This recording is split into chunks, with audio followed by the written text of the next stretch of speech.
Do do do do do do do do do do do do do. Extras. Whole bunch of little things from this episode. I can't get into some of the bigger ones, like what they wanted with the ley line, since it's part of a 3-episode block where many events were happening simultaneously in-game and in a real disorganized sequence of events at the table. The episodes aren't exactly chronological from either point of view, but rather I divided them up in such a way as to make as much narrative sense as possible. After all, who cares if, in actually playing it out, we were bouncing back and forth between Polaron and Bankton or Corso's Chasm to keep all the players involved. The so-called Fire Guys and Earth Guys the party had encountered before, as minions, presented an interesting sort of challenge for Angel. As minions, they have few hit points and are expected to die in one hit most of the time. However, being pretty high-level minions, these ones had to have enough HP to have a decent chance to survive a single magic missile. That's literally my standard. Though it happens to help against a lot of things which do small amounts of automatic damage. But because of their types, they also had a little damage reduction and some energy resistances and were immune to critical hits, which includes sneak attack. Now, Little One or Black would basically auto-kill them with any melee hit, but since Angel's weapon had a lower damage die, being sized for a small creature, and rather than brute strength, her damage comes from fiery weapon property, her elemental damage weapon crystals, and whenever possible sneak attack, she's all spread out over different damage types, and their separate protections against each of those things work together to make her chance of killing him in one shot kind of low. Her force crossbow would have a better chance, but with her reach and proper positioning, she gets so many free attacks it's hard to beat the spike chain anyway, but it sure kept it interesting. What would have been less interesting would have been if I had changed the damage type on the artillery golem's primary missile attacks, like I wanted to. I already knew I wanted them to have a physical damage component instead of being 100% fire, but I left them the same way they had been against the players, and so, much like against the fire-resistant players, the area fire attacks were but useless against the immunity of the minions. Though, even just handing out constant charges for the Reconstructor Rod was enough to make it very hard for the antagonists to win.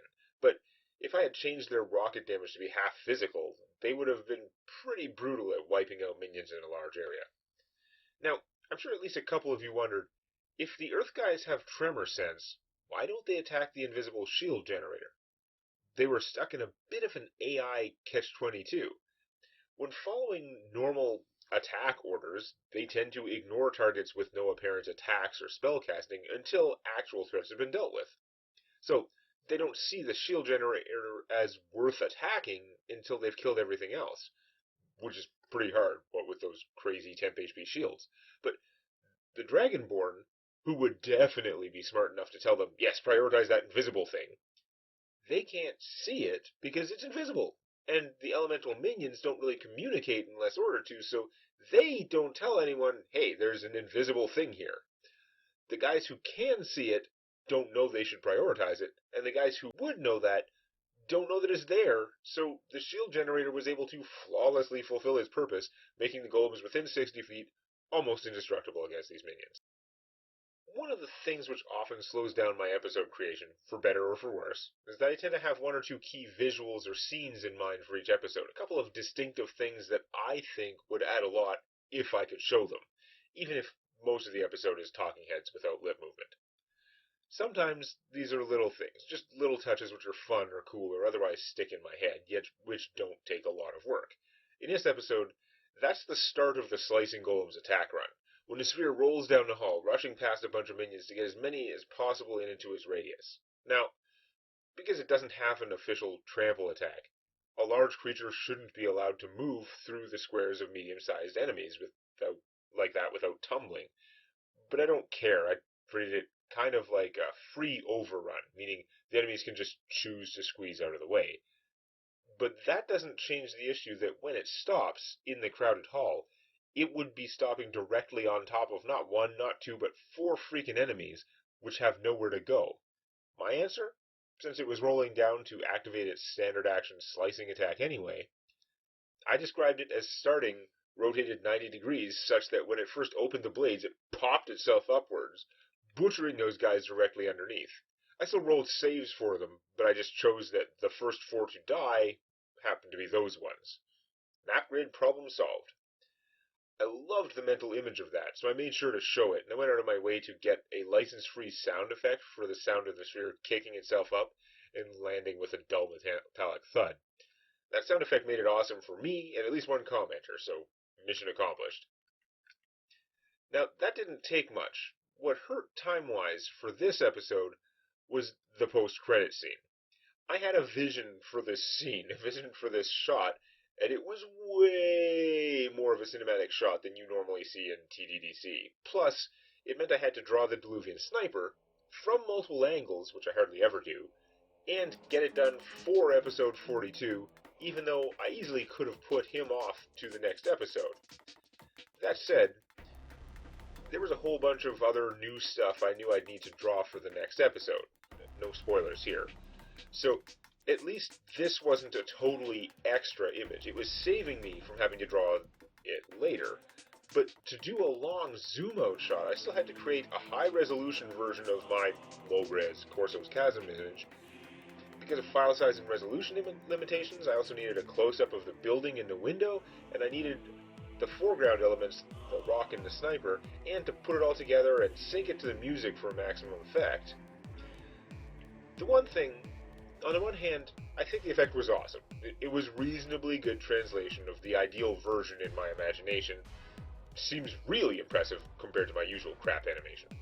On the other hand, it took a whole bunch of work for something that is arguably after the episode is over. Plus, like the couple of bad guy vision scenes with Swain, it is a scene that neither the characters nor even the players actually knew about. But beyond the actual coolness of it, I justify it somewhat by the fact that I was able to use the image of the city to improve multiple otherwise static talking description scenes, and both that and the sniper are things I would have wanted in the next episode. Even then, I had to cut details to save time, mainly on the city. You can see a lot of empty space on the left side. That was supposed to be filled up with colorful tents and awnings, with enough detail, in other words, to at least suggest the thriving marketplace. Of all the things to spend forever on, though, the city picture was not one, and it had already taken more time than I wanted to get those basic-ass buildings lined up in a way that would work well enough for the zoom.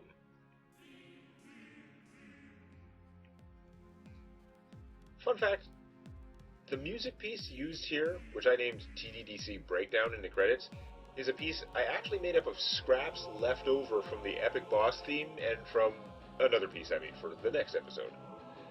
I don't have any good ways that I know how to use to actually scratch build a piece of music from the notes up. The MIDI instruments I found all suck. Acid Music Studio really doesn't seem great for that task, so even though I've composed some music in my head that I really want to make someday, I can't make those things well enough to use them.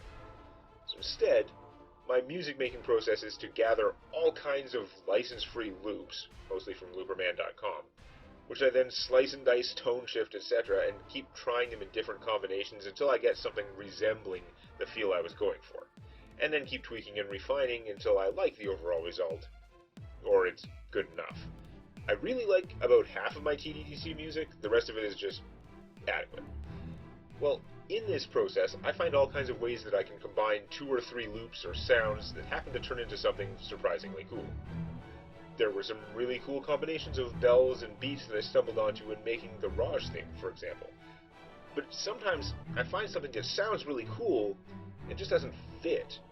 I had so many of these after the boss theme and this other one that I took a couple hours and slapped them together into one run-on piece, which has no real rhyme or reason. But all the parts of it sounded cool. It's a little hard to use in a video, because the different sections overlap too much, and there aren't many good start-end points. But the climax at the end of the piece worked really well for this grand zoom-out in stages shot, and I love the result. So what were those 2 dudes, anyway? Those of you familiar with a lot of weird 3.5 edition books probably figured out that the green one is a Dragonfire Adept, from Dragon Magic, I believe. DFA is like a dragon-themed version of the 3.5 edition Warlock. Instead of firing ranged touch Eldritch Blasts, they have reflex for half breath weapon attacks. This makes them uncomfortably close ranged, but it's pretty cool to have at-will area damage.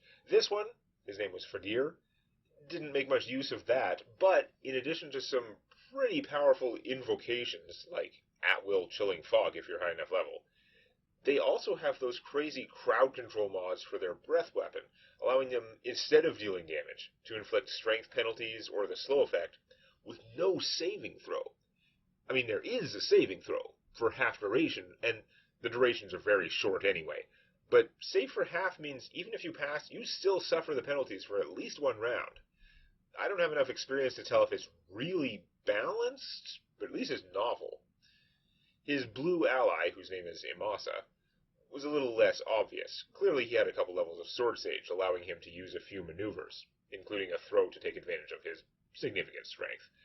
But he was actually mostly Dragon Shaman, giving him some cool buff auras and the ability to heal a pile of damage and or remove negative conditions with his Lay on Hands ability. As for what spell he was casting when he failed his concentration check, you're going to love this. I literally have no idea. As far as I can tell, he doesn't have any spells. And I'm pretty sure if he was just going to heal and remove blindness from himself, Lay on Hands doesn't require concentration. So, yeah, that clearly happened in the session. It seemed important, had dialogue. I have no clue what I thought he was casting, or why he thought it was going to improve the terrible, terrible situation he and Fadir were in. As for how they summon those elemental minions, sometimes you just have to say, they have a ritual to do this, because it makes them better antagonists. I wanted the elemental minions, they control them, so they come from somewhere, even if it is something not intended to be available for players. If players had the ability to summon such large numbers of junk minions for apparently long durations, that would be way too easily abused. Odds and ends, Angel has a sword? Yep, she actually has a small-sized longsword. She's apparently been hauling around. They've looted several of them over time, and if it's not masterwork, the sell value is pretty meaningless, so she just kept one as a backup weapon. And for style. As for the discussion of how they could be certain that GE7 wasn't possessed, that was totally the discussion they had. They'd thought about it earlier, questioned him, but by this point they were ready to return to Polaron, and they basically decided that if a Dark Ancient had the memories, which they were pretty sure was why Delta was so interested in TR4, then there is nearly no way to tell if their friend had been taken over. So they gave up trying, instead just planning to watch him very carefully when he meets the controller and deal with the disaster if it happens. It's a very small thing, I know, but my Patreon patrons who pledge even $1 a month get extras videos a week early, so they have a chance to get questions answered in a final version, which goes up free on YouTube. Like these. Zartan Sebaldus asked, totally unrelated question, what do the Kuatoa and their slaves eat? Have they big algae farms? Do the higher-ups dine on shark fins? There are algae farms and such, worked by slaves, but they also manage the herds of many varieties of fish. Most of the aquatic races, the scaly ones, are primarily carnivorous, though fortunately not obligate carnivores. Most can digest and, to some degree, sustain themselves on mostly plant matter, if they have to. Clearly, though, managing fish stocks is very important for wild schools, but also for fish herders who have bred and trained fish over centuries to be more controllable, as a group, not so much individually, and who actually shepherd them around the seas. Picture shoals of fish miles long being herded to different seasonal feeding grounds by Sahagwin and their sharks, keeping other predators at bay. Recently, Diluvian herders have had to adapt rapidly since the Sahagwin and their shark telepathy now belong to the Ilud. The Empire turned to merfolk and aquatic slaves for most aquaculture duties, but skilled though they are, the trained sharks are sorely missed. The slaves themselves, the Sahagwin, scum, merfolk, and others, mostly survive on the kelp, algae, etc., with very limited fish rations, unless they are military slaves. This allows the KT masters to eat almost exclusively fish and crustaceans. Whales as well, though they are valued mainly as beasts of burden. Whales are way too resource-intensive to raise purely for food. They're slaughtered when they are no longer useful for towing neutral buoyancy cargo. Sharkfin was once a delicacy, but for the Illud, it's not as exotic as it once was, and for Diluvians is now politically frowned upon. The real treat for the rich and powerful on both sides has become terrestrial meat, beef, lamb, pork. Now, the Illud, in their efforts to build a society more civilized than the theocratic empire they separated from, obviously don't eat other intelligent beings. Their laws theoretically treat any such act as cannibalism, though when it comes to sentencing, eating a fellow KT tends to be punished far more harshly than acts of, quote, lesser cannibalism. But interestingly, even in the Empire, the followers of Blabal do not typically consume the flesh of other sentient beings. Killing animals is just food production. Killing inferior peoples is blood sacrifice. For the goddess of slaughter, the act itself is effectively prayer, but to then eat the victims robs that sacrifice of value. Some religious sects consider it literally stealing from Baal.